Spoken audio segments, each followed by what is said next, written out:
대림항상교회 목사님, 성도 여러분 반갑습니다. 주님의 이름으로 인사드립니다.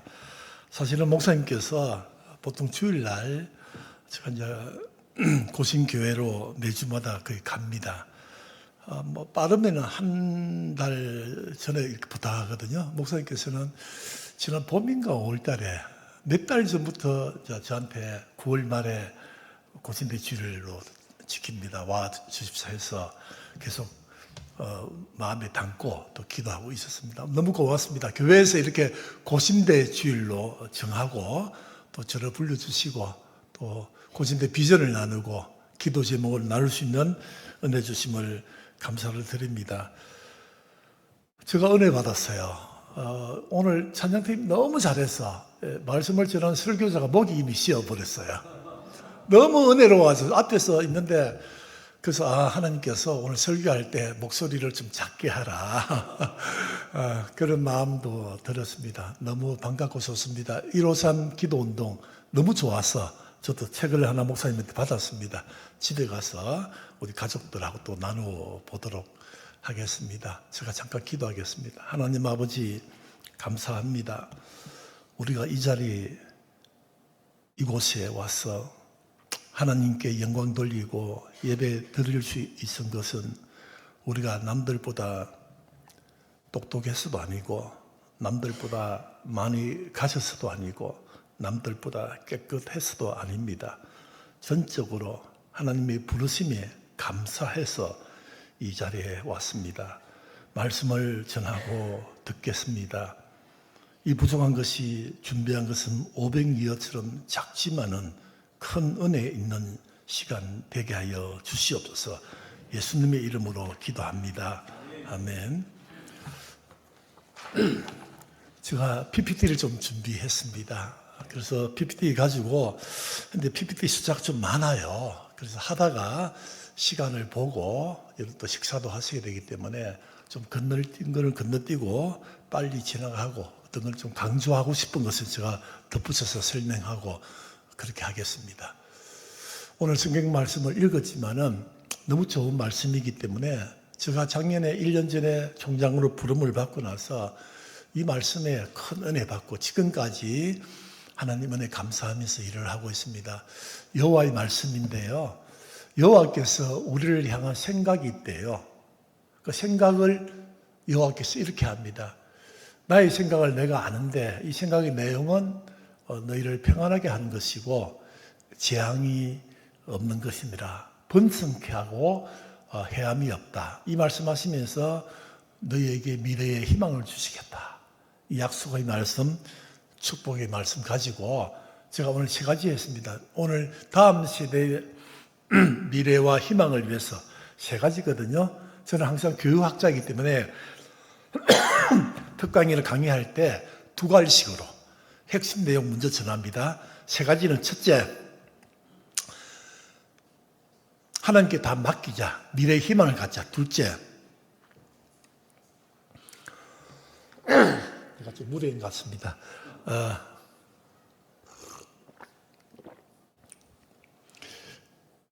하나님의 눈길과 마음을 붙들자. 두 번째. 세 번째는 우리에게 주어진 사명을 가정이든 자녀 교육이든 목회든 학교 공부든 모든 것을 끝까지 하자. 세 가지입니다. 세 가지를 압축해서 말씀드리고 고신대 비전을 좀 나누도록 하겠습니다. 이 시간을 먼저 축복하는 시간을 갖겠습니다. 저를 보세요. 쉽습니다.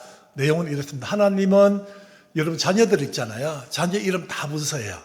우리 군사님께서는 아들, 며느리, 손주, 증손주까지 이름 다 부르세요. 어르신들은 아무튼 이름 축복하고 싶은 자녀 이름을 다 부르시고 하나님은 우리 자녀 이름 다 부르시고 그들의 미래에 놀라운 계획을 가지고 계십니다. 쉽죠?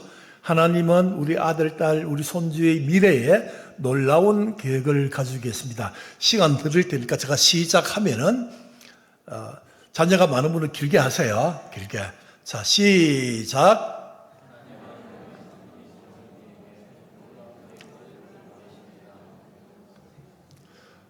벌써 끝났어요. 우리 목사님은 딸이 둘이 있는데, 자, 이 미혼 여기 청년들은 미래의 남편, 미래의 아내, 또는 주일학교 교사들은 맡은 아이들, 다시 한번 축복하는 시간을 갖고 말씀을 나누겠습니다. 하나님은 이름 다 부르시고 그들의 미래에 놀라운 계획을 가지겠습니다. 시작. 하나님은 진실과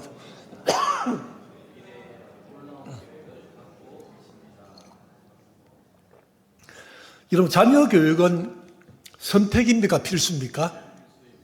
진짜입니까? 저를 보세요. 참말입니까?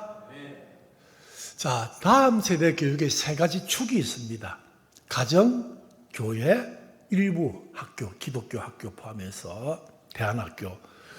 근데 부모님들이 보통 자녀 신앙교육입니다. 오늘 제가 자녀 교과 교육이 아니에요. 자녀 입시 교육이 아니고 자녀 신앙교육을 이야기합니다. 자녀 신앙교육을 보통 어디에 맡깁니까? 교회에다 맡깁니다. 교회, 주일학교에. 목사님, 강도사님, 전도사님, 주일학교 교사들에게 다 맡깁니다. 아닙니다. 자녀 교육의 중심축은 출발과 마지막은 가정입니다. 특히 아버지, 어머니입니다. 사랑하는 대대의 마음, 여러분들 정말 오늘 생각해 봐야 됩니다.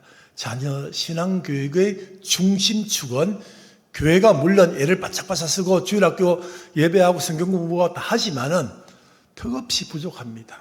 자녀 신앙교육의 출발과 마지막은 가정이다. 제가 노래 하나 부르도 되죠, 목사님? 오늘 정말 제가 무리했네요. 찬양이 너무 뜨거워서. 다시 어떤 데 가면 간증할 거예요. 설교하기 전에 설교자가 은혜 받아가지고 찬양 부르다가 목소리 쉬었다고. 찬송 하나 부릅니다. 무거운 짐을 나 홀로 지고 견디다 못해 쓰러질 때. 찬송가 몇 장 몇 절입니까? 찬송가 가사입니다. 사랑하는 드림 향상교회 성도 여러분, 제가 부른 찬송가 가사, 후렴 가사입니다. 몇 장 몇 절을 아시는 분에게는 오늘 끝나고 나서 제가 식사 대접을 할 겁니다.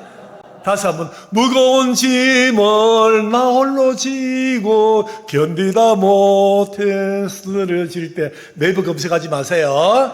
찬송가 330 목사님 컨닝 하셨네요. 자, 337장입니다. 여러분, 자녀 교육 무거운 짐입니까? 기쁨입니까? 저는 항상 수업할 때마다 질문을 많이 합니다. 질문이 살아있는 수업. 다시 질문합니다. 자녀 신앙교육 무거운 짐입니까? 기쁨입니까? 마지막 묻습니다. 자녀 신앙교육 기쁨입니까? 무거운 짐입니까? 참말입니까? 진짜입니까? 정말입니까? 기쁨이 돼야 됩니다. 그런데 사실은 안 그래요. 무거운 짐이죠. 안 그렇습니까? 지금 고개 끄덕끄덕 하는 성도님 계세요. 자녀 신앙교육 무거운 짐입니까? 자녀 신앙교육 선택입니까? 필수입니까? 분명히 말하세요. 필수입니까? 선택입니까? 여러분, 대학에서 졸업 학점이 있거든요. 졸업을 하기 위해서 받아야 될 학점이 120점, 130점 학점인데 그 중에 필수 과목이 있어요. 필수 과목. 전공, 교양. 필수는요, 학점을 받지 못하면 졸업 못합니다. 선택이 아닙니다. 자녀 신앙교육은 필수입니다. 자녀 교육 쉽습니까? 어렵습니까? 어렵다고 이야기하네요. 하나 예를 들게요. 서울의 모 교회에 장로님 가정에 아이가 있습니다. 물론 그때는 안수집사였어요. 근데 아이가 공부를 너무 잘했어요. 아들이. 공부 너무 잘했어요. 저 전도사 할 때인데요. 그런데 고3쯤 되니까 고2인가 고3 때부터 교회 안 보여요, 아이가. 근데 내가 알아봤죠. 알아보니까 아이가 아버지 어머니 찾아가지고, 아버지 어머니, 제가 S대 꼭 가야 됩니다. S대 가기 위해서는 교회를 좀 방학을 하게 돼, 방학을. 한 1년 동안 교회 안 가면 어떻습니까? 학원도 주일 날이고, 과외도 주일이고, 소그룹도 주일이고. 그래서 부모님이 그냥 허락했답니다. 그리고 원하는 S대학에 갔습니다. 놀라운 일이 벌어졌습니다. 얘가 가서 대학에 가면은 교회 나오기로 했는데 대학이 너무 재미있는 거예요. 동아리에 들어갔습니다. 동아리 갔는데 사물놀이패에 들어갔습니다. 전통문화 동아리에 들어간 거죠. 얼마나 재미있는지 모릅니다. 북치고 장구치고 노래 부르고 뭐 막걸리 마시고 너무 재미있어요. 그게 푹 빠진 거예요. 2학년이 되었습니다. 여전히 교회 안 나와요. 간혹 나오고 안 나와요. 얘가 2학년 때 무슨 일이 벌어지는가 하면은 동아리 회장은 보통 3학년이 하고 2학년이 총무를 합니다. 근데 축제를 하는데 제사를 지내야 되는데 제사의 앞장서는 제주가 보통 동아리 회장 3학년이 해야 되는데 3학년이 그때 무슨 일이 있어서 못하게 됐답니다. 그래서 총무가 맡게 된 거죠. 이 아이가 맡게 된 거죠. 그래서 교회 다녔기 때문에 집에 와서 엄마 아빠한테 상담을 한 거죠. 그 이야기를 제가 간접적으로 들었습니다. 물론 이 아이는 제주를 하지 않았습니다. 제주 뭐 합니까? 그 제사상 채워놓고 돼지머리 놓고 돼지머리 코에 10,000원짜리 20,000원 꽂고 절하는 게 제주입니다. 무슨 말입니까? 신앙생활, 신앙교육은 선택적으로 1년, 2년 방학을 하게 되면 돌아오지 못합니다. 그 아이가 지금 40대거든요. 공무원으로 있습니다. 교회를 오는데 신앙생활 이미 중고등학교 때 너무 중요한 그 시기에 부모가 선택적으로 해서 놓쳐보는 거죠. 그 대가가 너무 컸습니다. 여러분 어떻습니까? 자녀 교육 마음대로 됩니까? 제가 시간이 없어도 짧게 저희 아이 이야기하겠습니다. 저는 딸 아들이 있는데 둘째 아이가 지금 미국에 있습니다. 아들놈인데 중2 때 뭔가 어긋나는 거예요. 그러니까 너무 착했거든요. 너무 착하고 선하고 지금은 미국에서 교회 너무 잘 섬기고 있어요. 29인데 근데 한국에서 중고등학교 다닐 때 중2 때 너무 말을 안 들어요. 약속을 어겨요. 숙제도 안 하고 학원도 안 가고 계속 약속을 어겨서 내가 불렀습니다. 너 아빠하고 약속하고 약속을 지키지 못하면 다음에 아빠한테 혼난다. 알겠어요? 몇 달이 지났는데 약속을 안 지켰어요. 몇 가지가 어긋났어요. 제가 불렀어요. 약속 안 지켰어요. 아빠한테 좀 혼나요. 네, 알겠습니다. 종아리 걷어. 그 종아리 걷었어요. 제가 뭐로 때린지 아세요? 여러분 절대 자녀들 양육이든 뭐 혼낸다고 주먹으로 때리면 안 됩니다. 그런 감정이 개입된 거예요. 얼굴 때리지 마세요. 가슴 때리지 마세요. 하지 마세요. 그 저는 그거 알기 때문에 종아리 걷어 해놓고 허리띠 있잖아요. 저 허리띠를 뽑아가지고 접어가지고 때렸습니다. 때릴 때 분명히 이야기했어요. 사랑하는 아들아, 회초리보다 아빠는 허리띠를 때리겠다. 왜냐하면 구약 성경에 보니까 지금 극동방송 이사장인 김장한 목사님이 그 아들 김요셉, 김요한을 키울 때 허리띠를 가지고 양육을 했대요.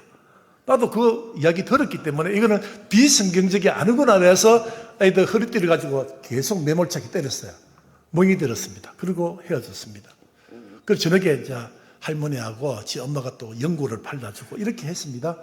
그리고 한 10년, 8년 지났는데 22, 3살 때 얘가 3살, 얘가 군대 제대하고 나서 가족 모임이 있었습니다.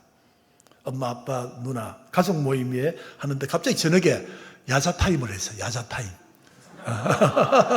뭐 하고 싶은 이야기 다 해.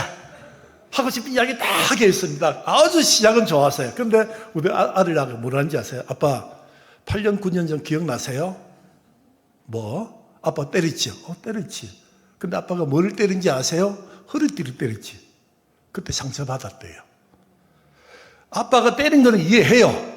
자기가 잘못했기 때문에. 근데 친구들은 다 물어봤대요. 야, 너희들은 아버지한테 허리띠를 가지고 맞은 친구 있는가? 손 아무도 없어요. 허리띠를 가지고 맞은 친구 아무도 없다. 이 말에 애가 상처받은 거예요. 우리 아빠는 너무 심하다. 나를 미워하는구나. 그때부터 마음에 쓴뿌리가 있었어요. 그 아빠에 대한 미움도 있었고 이해 안 되는 것도 있었고 하여튼 있었어요. 겉보기에는 저하고 친했거든요. 군대에 있을 때 친하고. 그런데 그 딱 오픈하니까요. 아픔이 있어요. 그래서 제가 그 이야기 듣고 내가 아이 손 딱 잡고 우리 가족 같이 손잡고 내가 미안하다. 아들아 미안하다. 너 마음을 몰랐다. 기도하고 눈물 흘리고 이런 적이 있습니다. 그 착한 아이가 여러분 중2 부모님 계십니까? 힘듭니다.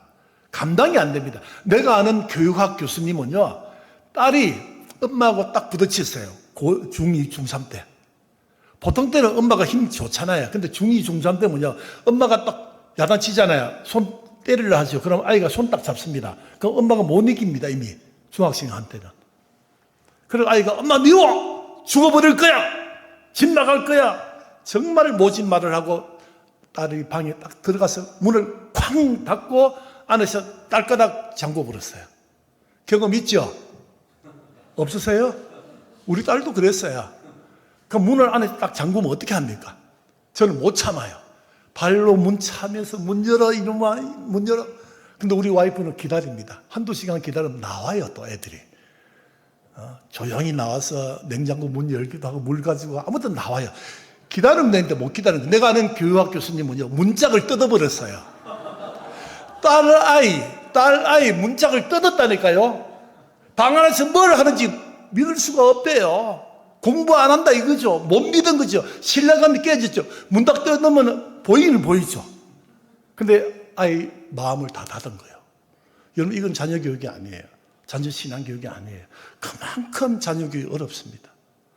다시 찬송 부릅니다. 부를 때, 찬송가 부를 때 마지막 소절은 여러분 같이 부릅니다. 무거운 짐을 나 홀로 지고 견디다 못해 쓰러질 때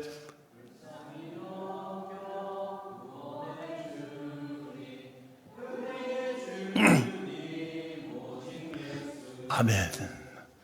우리에게 주어진 일들이 자녀 교육, 목회, 여러분 인생 설계, 사업 얼마나 힘든 게 많은지 모릅니다. 그때마다 무거운 짐 우리 주님께서 지어주시니까 주님께 다 맡기는 그런 우리가 됐으면 좋겠습니다. 세 가지입니다. 첫째, 오늘 말씀대로 온 마음으로 여호와를 찾고 만나고 구하자. 온 마음으로. 부모가 먼저 자녀들과 함께 온 마음으로 우리가 가진 문제를 맡기자. 저는 영적 체험이 몇 번 있는데요. 다 이야기 못하고 오늘 일부 시간에 또 이야기한 거 지나가고 두 번째 영적 체험을 이야기하겠습니다. 일부 때 말씀드린 거는 이렇습니다. 27살 때 제가 세 가지가 없었어요. 군대를 가야 했는데 군대를 안 갔어요. 배우자가 없었어요. 직장이 없었어요. 이걸 가지고 7일 금식하기로 하고 기도원 가서 다 맡겨서 응답받았던 그런 체험이 있고, 둘째는 제가 미국 유학을 갔습니다. 유학 가서 논문을 쓰는데 논문 쓰고 유학이 마무리하고 한국 와야 되는데 너무 미래가 불투명하고 불확실한 거예요. 불안, 불투명, 불확실. 이 성령의 불을 받아야 되는데 막 불안, 불투명, 불확실하니까 일이 안 돼요. 논문이 진행이 안 돼요. 짜증이 나요. 신경질이 나요. 그래 하다가 제가 한 번은 목사님 안 계실 때 새벽 기도를 인도했어요. 그 유학 있는 그 한인교회 새벽 기도를 11월 달쯤 돼 새벽 기도를 인도하고 6시 한 반쯤 돼서 가방을 메고 학교로 이제 연구실 학교로 가는 길에 맥도날드 가가지고 맥도날드 아침 그 메뉴 있잖아요. 1번 메뉴 그 노란 봉지 넣고 휴지 냅킨 넣고 따뜻한 커피 가지고 이제 그 학교로 갔습니다. 주차장에 차를 대놓고 연구실 가는 길인데 한 6시 반쯤 되니까 11월쯤 좀 어둡잖아요. 그 사람도 아무도 없어요. 그래서 이제 가방 메고 가다가 보니까 옆에 보니까 의자가 있어요. 요만한 긴 의자가 있어요. 그 공원에 주차장 옆에. 거기 앉았습니다. 그리고 옆에 가방 놓고 옆에는 맥도날드 봉지하고 휴지 뭐 이렇게 커피 놓고 멍하니 앉았는데 갑자기 저에게 신호가 왔습니다. 제가 27살 때 오살리 금식 기도원 가서 그 신호, 눈에서 눈물이 나요. 이유 없이 눈물이 나요. 그래서 냅킨 그거 가지고 닦았습니다. 그 다음에 콧물이 나요. 제가 27살 때 똑같은 일이 일어난 거예요. 눈물이 나요. 콧물이 나요. 닦았어요. 휴지가 부족해서 소매 이가가지고 눈 닦고 눈물 콧물이 나고 그때부터 제가 1시간인가 2시간인가 그 긴 의자에 무릎 꿇고 완전 꼬꾸러졌어요. 이야기 좀 긴데 다 맡겨버렸어요. 하나님 졸업 후에 하는 진로 다 맡깁니다. 제가 할 수 있는 일보다 할 수 없는 나약한 사람이기 때문에 다 맡깁니다.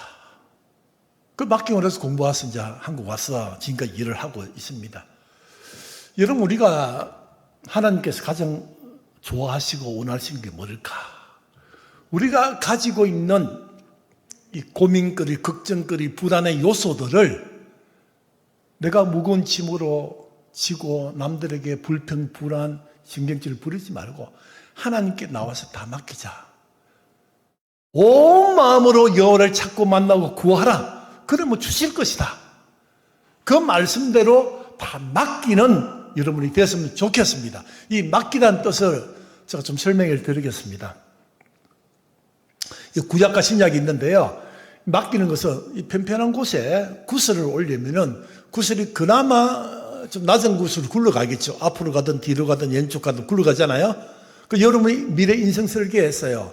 이 미혼 여성들, 취준생들, 또 결혼 앞둔 여성들 나름대로 뭐 계획을 가지고 있잖아요.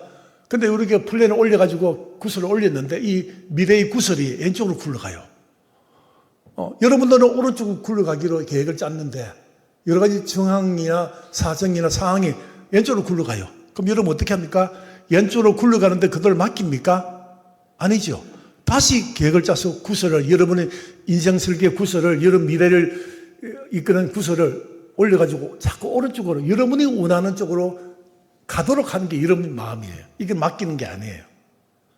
맡기는 것은 하나님의 손에, 창조주 하나님의 손에 우리 모든 것을 아시는, 시편을 보니까 우리 어느 정도까지 아십니까? 아세요? 하나님께서 우리 앉아있는 거, 일어서는 거, 잠자는 거, 심지어 우리 생각까지도 아신대요. 그 아시는 하나님께 다 맡기자. 하나님의 플랜이 오른쪽이다. 오른쪽으로 가도록 둬야 돼요. 하나님의 플랜이 앞이고 뒤고 우리가 좌우로 조정하는 게 아니에요. 이게 맡기는 게 아니에요. 오늘 성경에 보세요. 잠언에 보니까 우리 일들, 행사를 다 여호와께 맡겨라. 그래야면 생각하는 거, 경영하는 거 다 이루어지고 굳게 세워주시겠다. 베드로전서 보니까 염려를 주께 다 맡기라. 10편 37편 같이 읽습니다. 시작. 내 길을 여호와께 맡기라. 그를 의지하면 그가 이루시고. 저는 27살 때 고신대 졸업하고 신학 공부하고 목사 장로 집안에 태어났지만 아무도 맡긴 적이 없어요.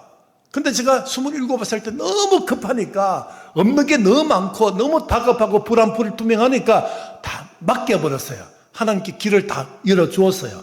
38살 때 미국 가서 가족이 다 있는데 너무 불안했는데도 다 맡기고 지금까지 살아왔습니다. 작년 9월 달에 고신대 총장이 없대요. 총장 그만두고 지원자가 없고 아무도 지원을 안 한대요. 저한테 여러 가지 신호가 와요. 이 교수 지원해봐라고. 저희 뿌리고, 제가 그 졸업생 아닙니까? 저희 신앙이 뿌리가 그예요. 혼자 고민했습니다. 하루 종일 검색해봤어요. 그리고 지금까지 맡기고 있습니다. 우리가 첫 번째, 다음 세대를 위해서 해야 될 것은 온 마음으로 여호와를 찾고 만나고 구하고 다 맡기자. 아멘. 두 번째, 하나님 시선을 꽉 붙들자. 하나님 시선을. 열왕기상 9장에 보니까 솔로몬이 있었습니다. 솔로몬이 정말 하고 싶은 일이 있는데 하고 싶은 일 두 가지는 첫째, 성전을 건축하는 것, 두 번째, 왕궁을 근사하게 짓는 것이었습니다. 다 이루었습니다. 성전 짓고 왕궁 다 하고 나니까 여호와께서 나타나서 하신 말씀이 있습니다. 하신 말씀이 나의 눈길과 나의 마음, 나의 시선이 이 성전에 머물겠다. 이 왕궁에 머물면서 너희 왕위를 경고케 해주겠다. 이런 축복의 말씀을 하십니다. 그런데 여기 보면 다시란 말에 굉장히 중요합니다. 솔로몬이 성전 짓고 왕궁 건축하고 다시 만나기 전에, 그 전에 여호와께서 열왕기상 3장에 보니까 솔로몬에게 나타나서 내가 너를 너무 사랑한다. 너에게 꼭 주고 싶은 게 있다. 하나만 구하라. 솔로몬이 구했습니다. 지혜를 구했습니다. 많은 사람들은 오래 사는 장수의 복을 구하고 부자 되는 것 구하고, 하나님 정말 저 사람 미워 죽겠어요. 저 사람 아기를 멸하여 주세요. 이렇게 구하는데 솔로몬은 지혜를 구해서 왕 역할을 잘 했더랬습니다. 그리고 성경에 보니까 여호와께서 구하지 아니한 장수의 복도 다 주었다. 이런 축복의 말씀이 있습니다. 여러분, 저는 이렇게 생각합니다. 어떤 부모가 가장 행복할까? 어떤 성도가 행복하고, 어떤 자녀를 둔 부모가 행복하고, 어떤 부모를 둔 자녀가 행복할까? 하나님의 눈길과 마음을 꽉 붙드는 그런 가정, 그런 교회, 그런 직장이 행복하다. 저는 고신대를 위해서 기도합니다. 끊임없이 기도합니다. 하나님, 고신교단을 하나님이 세우시고 고신교회를 통해 세우신 이 대학에 하나님의 눈길과 마음이 떠나지 않게 해주세요. 1년 동안 기도하면서 완전히 주님께 맡기면서 하고 있습니다. 작년에 총장 취임식하고 나서 서울에 갔는데 장로님 한 분을 찾아뵈었습니다. 고신 장로님 중에 가장 어르신 중에 한 분입니다. 당시 96세, 올해 97세입니다. 작년 11월 달에 갔는데 양화진에 서울에 사무실에 갔습니다. 인사했습니다. 아들 같은 총장이 왔으니까 격려한다고 봉투 하나 주시고 두 가지 말씀을 부탁했습니다. 첫째, 이 총장 기도하세요. 기도하면 아이디어가 생기고 아이디어가 생기면 문제 해결된다. 제가 이 이야기 듣고 나서 김동호 목사님하고 홍정길 목사님을 어디 장소에 만났거든요. 커피타임에 이야기했습니다. 목사님, 김경리 장로님 다 아시거든요. 김경리 장로님도 왔어요, 그 행사에. 저 어르신께서 몇 달 전에 제가 인사하러 가니까 고신대 총장 기도하세요. 기도하면 아이디어가 생기고 아이디어가 생기면 맞춤형 해결책을 하나님께서 가지고 계신다. 이야기하니까 김동호 목사님께서 얼마나 설교 잘하는 목사님, 이분께서 뭐라는가 하면 그동안 성도들한테 설교할 때마다 기도하세요. 기도하면 문제 해결 받습니다. 이 말만 했는데 중간에 기도하세요. 기도하면은 아이디어가 생긴다. 그렇게 문제에 대한 맞춤형 기도를 하면은 그 맞춤형 솔루션을, 해결책을 하나님께서 가지고 계시다. 앞으로 그렇게 하시겠대요, 김 목사님께서도. 두 번째, 김경래 장로님이 저한테 부탁의 말씀은 고신대의 본질을 놓치지 마세요. 기독교 대학의 본질, 교육의 본질, 기독교 고등교육기관의 본질 놓치면 존재 이유 없고 사라지고 후원 못 받을 겁니다. 너무 감사하잖아요. 학교 와서 교직원 만날 때마다 우리 기도합시다. 기도하면은 아이디어가 생기고 아이디어가 생기면 고신대 문제 해결된다. 복음도 마찬가지다. 놀랍지 않습니까? 그러면서 장로님하고 저하고 하나님의 눈길과 하나님의 마음, 하나님의 시선을 확 붙들자.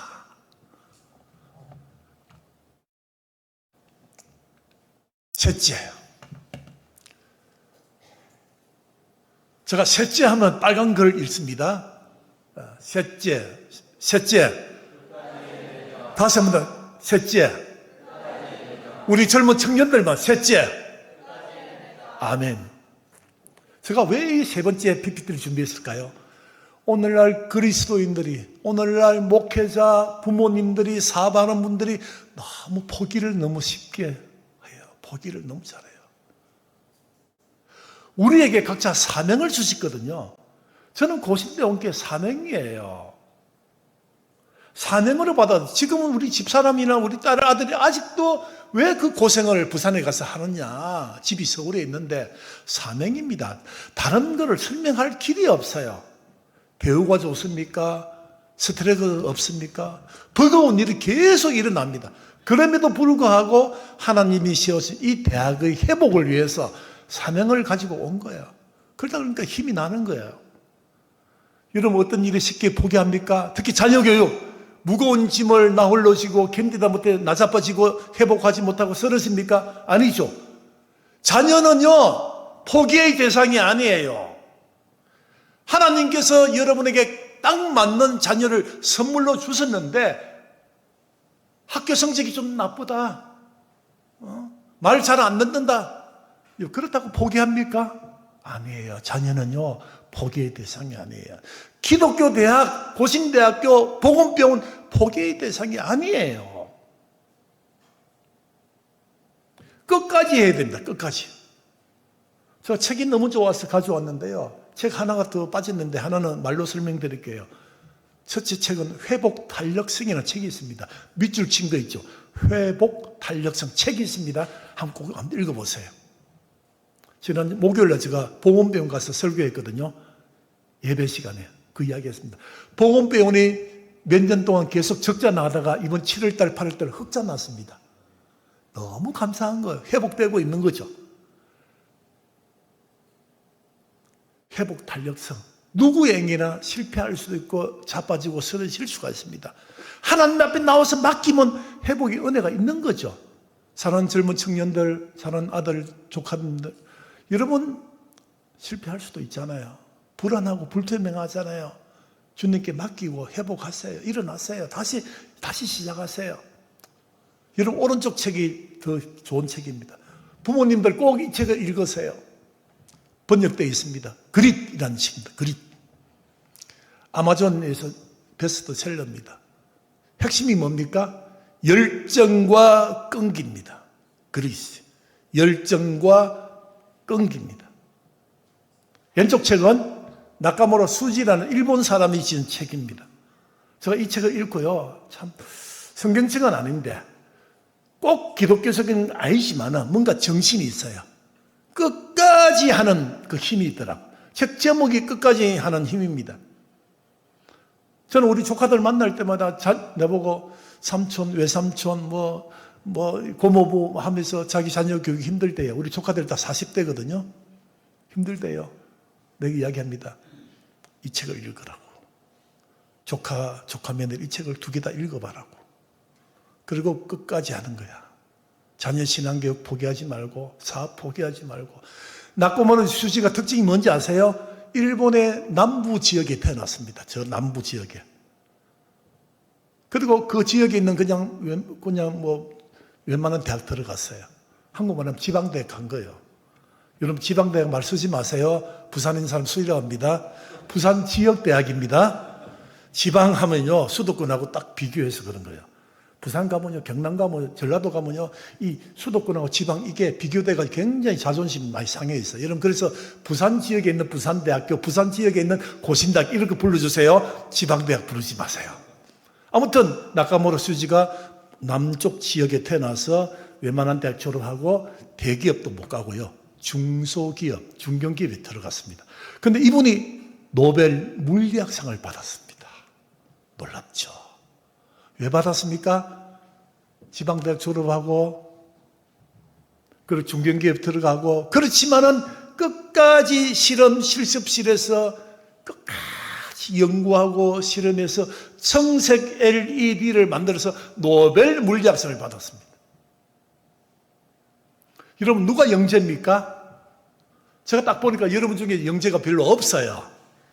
영재를 말하면 지능검사, 지능지수 130 이상이 영재입니다. 웹슬러 검사를 돌려가지고 130 이상이 영재인데 많이 없어요. 거의 몇 프로 안 돼요. 여러분들 IQ 내가 알아맞혀 볼까요? 여러분 IQ 거의 100입니다. 100. 왜 못마땅하세요? 우리나라 국민 전체 IQ, 지능지수가 평균이 100입니다. 92도 있고 91도 있고 108도 있고 110도 있다 그 말이에요. 평균이 100입니다. 멕시코는 87입니다. 우리가 굉장히 높은 겁니다. 여러분 어릴 때 지금 50대 60대 70대 분들 다 국민학교 다닐 때 국민학교 때 다닐 때 IQ 검사 했잖아요. 저도 했어요. 2번 했거든요. 한 번은 2자리였어요. 한 번은 112였어요. 저 충격 먹었거든요. 근데 아무 의미가 없어요. 편차 때문에 98이나 108이나 110이나 똑같아요. 편차가 15예요. IQ 너무 믿지 마세요. 그것 때문에 열등감이 빠지지 마세요.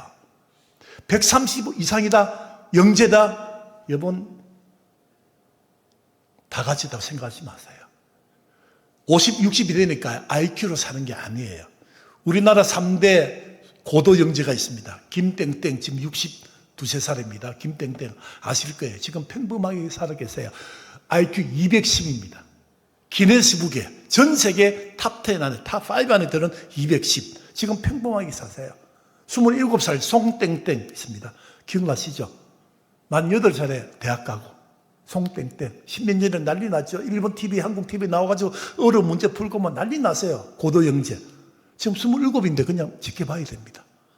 또 한 명이 또 태어난 최땡땡 12살. 그 187인가 이래요. 고도 영재. 이런 160이 장가면은 200이나 160은 별 의미가 없어요. 여러분, 그 지금 13살, 14살짜리가 고도 영재인데 지금 뭐 하고 있습니까? 유튜브 하고 있는데요. 8살, 9살 때 서울과학고등학교 입학했습니다. 완전 10살 만에 형님과 같이 들어갔는데 지금 학교를 나왔어요. 다른 이유가 있지만은. 무슨 말입니까? 여러분, IQ로 사는 게 아니에요. 130 이상이다. 그냥 이렇게 생각하세요. 지능지수, 인지 능력이 좀 뛰어나고 이해력이 좀 뛰어나다. 그 이상 그 이하는 없어요. 말씀은 했잖아요. 고도 영재인데도 40대, 50대, 60대가 그냥 평범하게 사신다니까요. 근데 IQ가 그냥 평균 IQ 100 왔다 갔다, 100 전후인데도 성과가 있고 열심히 살아서 국가나 사회나 의미 있는 가치 있는 일을 하는 사람 너무너무 많습니다. 질문합니다. 누가 기도의 영재입니까? 기도 한번 했죠? 바로 응답 받습니까? 아닙니다. 한 번만에 기도 응답되는 거 별로 없더라니까 제가 해보니까요. 그럼 포기합니까? 아니에요. 5번, 10번 주님 오실 때까지 기도하는 사람이 기도의 영재라니까요. 누가 신앙의 영재입니까? 포기하지 않는 사람이 신앙의 영재입니다. 마태복음 보세요. 끝까지 견디는 자가 구원을 얻으리라. 여러분, 포기하지 마세요. 여러분 맡은 일이 어떤 일인지 잘 모르겠어요. 여러분 쓰러짐의 그 내용이 모르겠어요. 무엇 때문에 지금 실패하고 넘어진지 모르겠지만은 다시 일어나세요. 고신대 이런 포기의 대상이 아니에요. 단기성 자금 위기 때문에 지금 경영상에 좀 위기가 몇 년 또 있어가지고 근데 회복합니다. 회복되고 있고요. 여러분 마찬가지 아닙니까? 여러분 중에 어떤 만약에 아이가 아들, 딸이 초등학생이에요. 중학생이에요. 수학 문제 막 풀다가 문제 안 풀려서 가져왔어요. 엄마한테. 엄마 이 문제가 안 풀려. 나 머리가 나쁜가 봐. 다른 친구는 30분에 풀었는데 나는 1시간 돼도 안 풀려. 그 엄마가 뭐라 합니까? 아빠 닮아서 그래. 그런 말을 하지 마세요. 엄마 머리도 같이 간 겁니다. 그때 어떻게 해야 됩니까? 사랑하는 아들아, 딸아. 네가 잘할 수 있는 게 있어. 다른 친구들은 IQ가 130이라서 30분에 풀면 너는 엄마 아빠가 비슷하게 닮았어. 40분, 50분 풀어. 풀면 영재야. 그렇잖아요. 풀면 영재죠. 포기하는 사람은 영재가 아니죠. 목회 힘들잖아요. 사업 힘들잖아요. 자녀 교육 너무 힘들잖아요. 포기합니다. 끝까지 하는 겁니다. 사실 이 PPT는 저를 위해서 만들었어요. 고신대 가보니까 힘들어요. 어려워요. 그렇지만 두려운 거 없고 외로운 거 없고 근데 버거워요. 근데 끝까지 붙들고 가니까 돕는 손길이 일어나는 거예요. 여러분 기도해 주시잖아요. 하나님의 눈길과 마음이 있고 교단 기도 고신 교단의 성도들이 기도해 주니까 지금 이렇게 하고 있는 거죠. 포기하지 마세요. 끝까지 하시기를 바랍니다. 고신대 이야기 좀 하겠습니다. 코람데오가 고신대 교훈입니다. 왼쪽에 너무 잘 만들어놨네요. 고신대 지으래가지고 프랭카드에 코람데오 그 돌비석 뒤에 도서관이에요. 제가 있는 데는 또 강의실이에요. 제가 이 PPT는 고신대가요 보통 대학입니까? 1946년도에 우리 민족이 해방되고 나서 46년도에 우리 고신 교단 어르신들을 통해서 학교를 세웠어요. 하나님께서 78년대였어요. 전쟁 중에 51년 전쟁 중에 복음병원을 세웠어요. 전영찬 선생님, 장기려 박사를 통해서 병원을 세웠어요. 지금 78년, 74년 됐지 않습니까? 여러분 고신대학교 복음병원은 전국에 대학이 한 190개 되는데요. 그중에 한 개의 대학이 아니에요. 복음병원 의대가 40개 의대가 있거든요. 의과대학 때문에 난리잖아요. 지금 의대생들 한 명도 이번 2학기 등록 안 했어요. 엄청 부담이에요. 등록금 수입이 없잖아요. 교수 월급 줘야 돼요. 아무튼 의정 갈증이 해결이 안 되는데 그건 그 문제고 고신대 의대가 40개 의과대 대학 중에 하나인데 저는 이런 생각해요. 잘 생각해 보세요. 대학의 교훈에 하나님 앞에서 인재상에 영성, 신앙 이렇게 넣는 대학이 어디 있나요? 고신대만에 할 수 있는 거죠. 왜? 기독교 대학이고 하나님의 대학이니까. 복음병원은 더 기가 막혀요. 복음병원의 미션이 뭔지 아세요? 예수 그리스도의 예수 그리스도의 이름으로 환자 중심의 치료 교육. 마지막에 예수 그리스도의 복음을 전파하는 것이 복음병원의 미션이에요. 고신대도 마찬가지예요. 개혁주의 신학, 교육주의 신앙, 성경적 세계관, 기독교 세계관, 교양 전공 과목이 다 퍼져 있어요.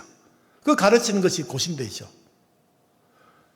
여러분, 고신대는 슈퍼스타를 키우는 대학이 아닙니다. 스카이 대학이 아닙니다. 고신대는 정말 평범한 아이들이 옵니다. 지금 고신대 캠퍼스에 한 3,500명이 있거든요, 애들이요. 국내 아이들, 외국인 유학생 3,500명이 있어요. 20대 초반이니까 3,500명 너무 귀하지 않습니까? 들어올 때는 내신 성적이 4등급이든 5등급이든 모르겠어요. 일단 들어왔잖아요. 그 성경 말씀을 가르치고 전공을 가르치고 그런 인재상이 전문인, 세계인, 봉사, 헌신 이렇게 되어 있습니다.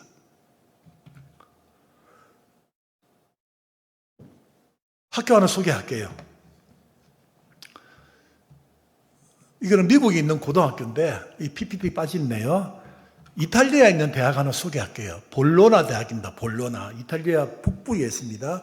피렌치 위에, 로마 위에 북부에 있는 볼로나 대학인데 그 대학의 그 가르침, 그 교훈이 너무 좋아서 잠깐 소개하겠습니다.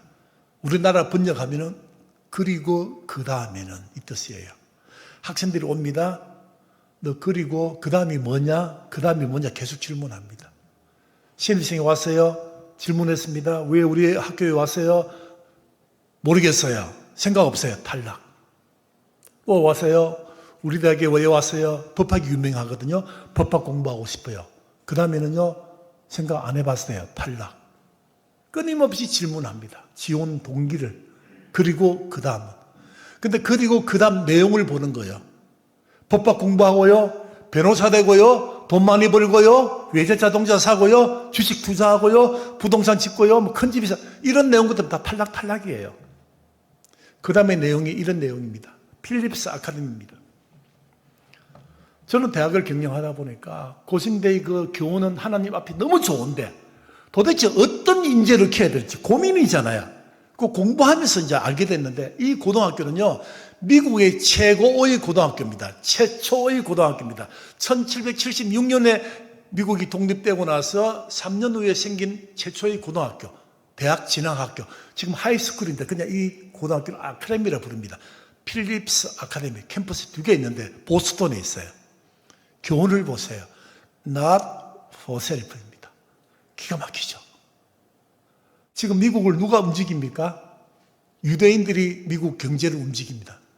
그리고 필립스 아카데미 동문들이 미국 정치, 국제기구, 유엔을 움직이고 있습니다.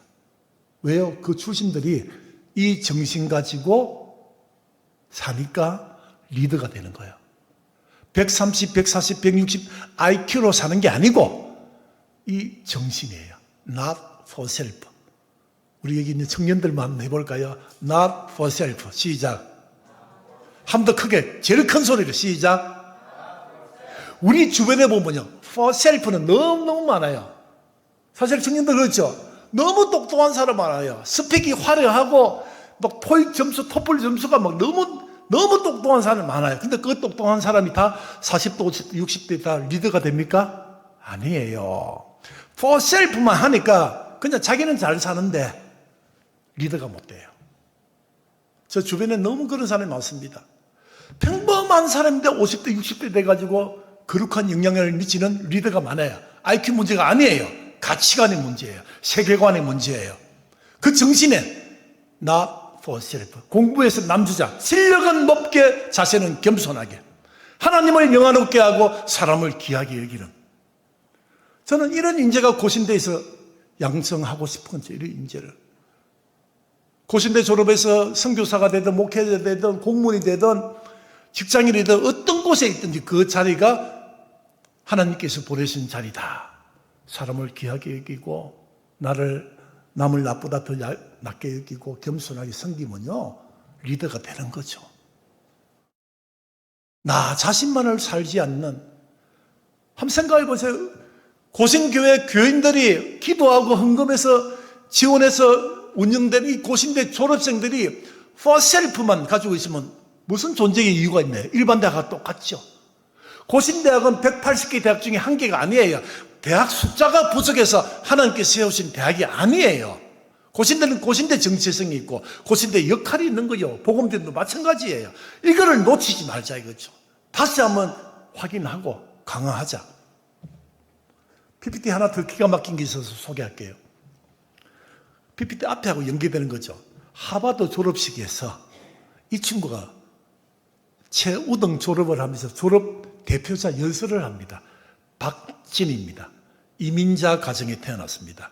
아버지 어머니는 이민 가서 뉴욕에서 식당에 일을 하고 미장원에서 손톱 정리하는 그런 일을 하는 부모님 가정에 태어난 박진이가 하버드 대학 최우수 졸업생이 되어서 대표 연설을 합니다.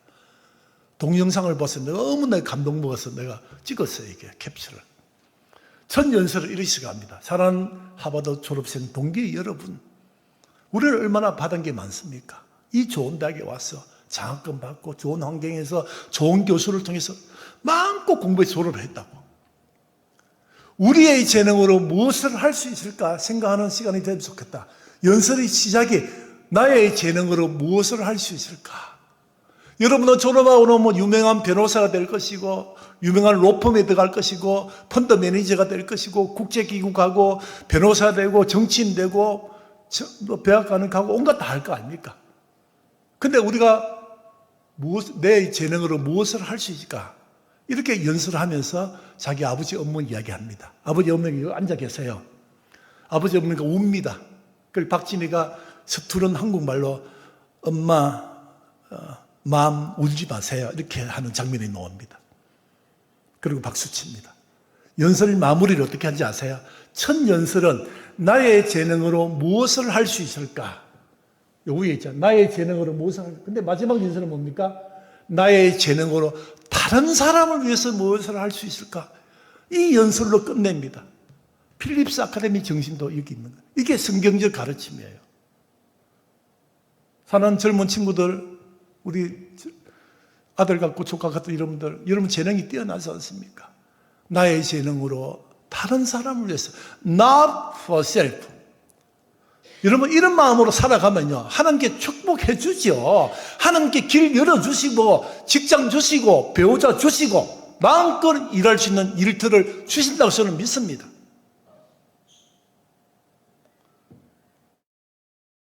사랑하는 성도 여러분, 우리 가정에 자녀가 있고 손주가 있고 또 젊은 친구들 앞으로 배우자 만나야 되고 우리끼리 이렇게 한번 살아봅시다.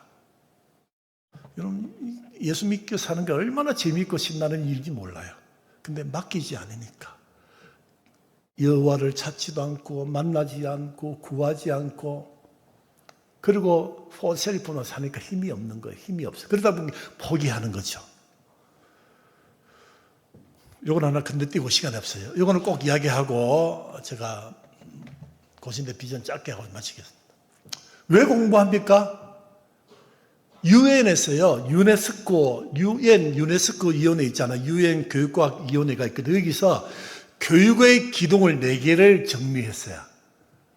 왜 공부하냐? learning to do, to know, 알기 위해서 공부하는 거죠. 그죠? 우리 공부하는 목적이 뭡니까? 알기 위해서, to know예요. 두 번째 뭡니까?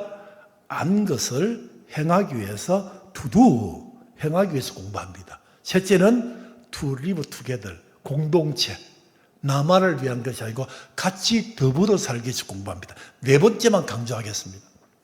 이런 to be입니다. be 동사가 있다, 있다, 존재입니다. 존재, 있다, 존재 학습입니다. 예를 돕기 위해서 예를 짧게 들고 요거 마무리하겠습니다. 여러분 이게 to be가 안 되면요 자녀 교육이 안 돼요. 교회 일반 학교 교육이 안 됩니다. 신앙 교육이든 일반 교육이든 이 to be가 안 되면 안 돼요. 무슨 말인가 하면은 부산에 중학교 부부교사가 살았어요. 그 부부교사인데 어떻게 알아가지고 같은 학교인데 결혼해서 부부가 됐어요. 그리고 이제 공립학교 때문에 인사 발령이 나서 부부 중에 한 명은 다른 학교 전공 가고 한 명 그대로 남아있고. 그 결혼했어요. 얼마나 행복한지 몰라요. 근데 좀 지나다가 아기를 낳았어요. 아기를. 너무 귀하잖아요.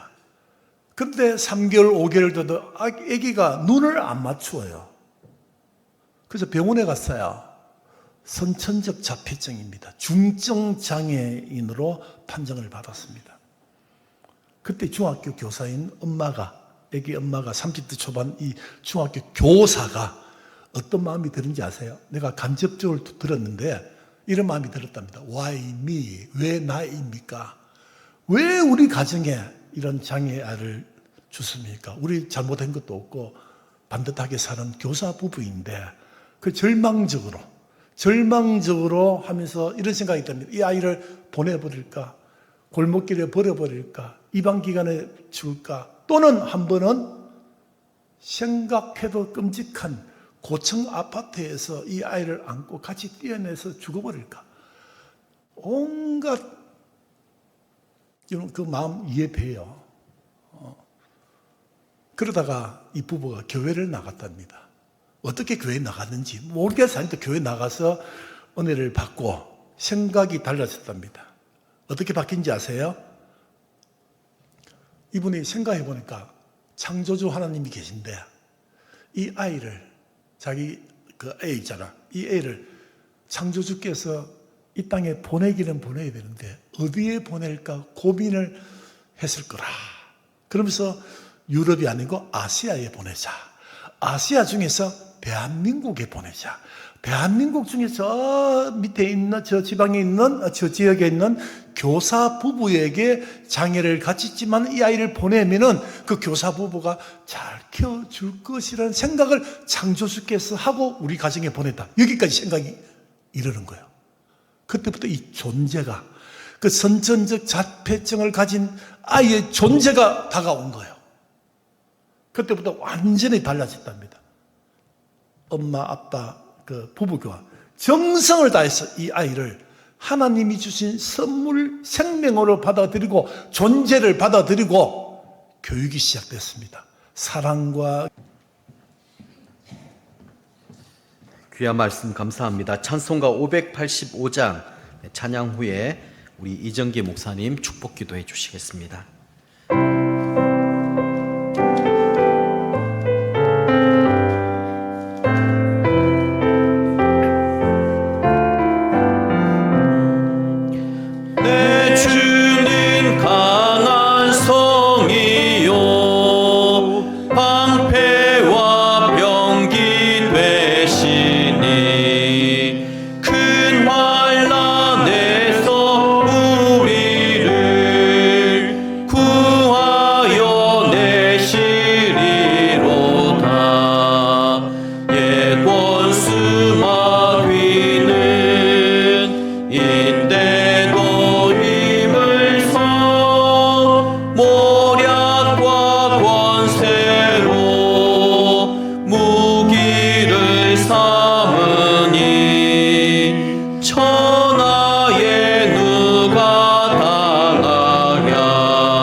겁내지 말고서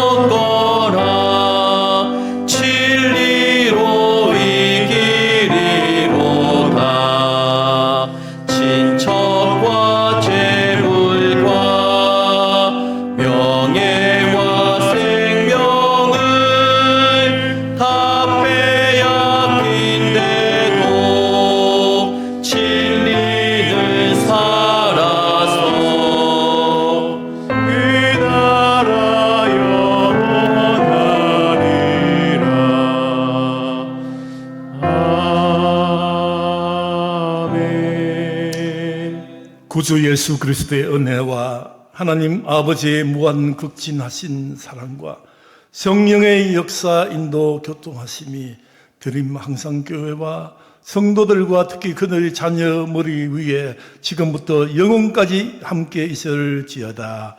아멘.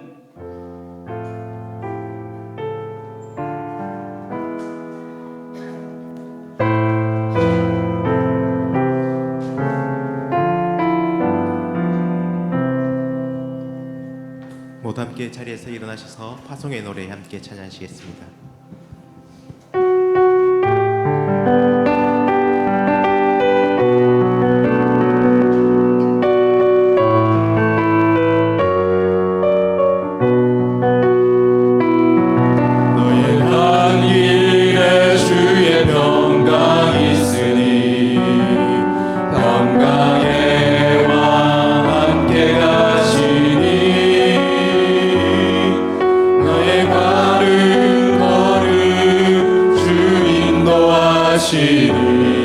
주의 강한 손 너를 이끄시니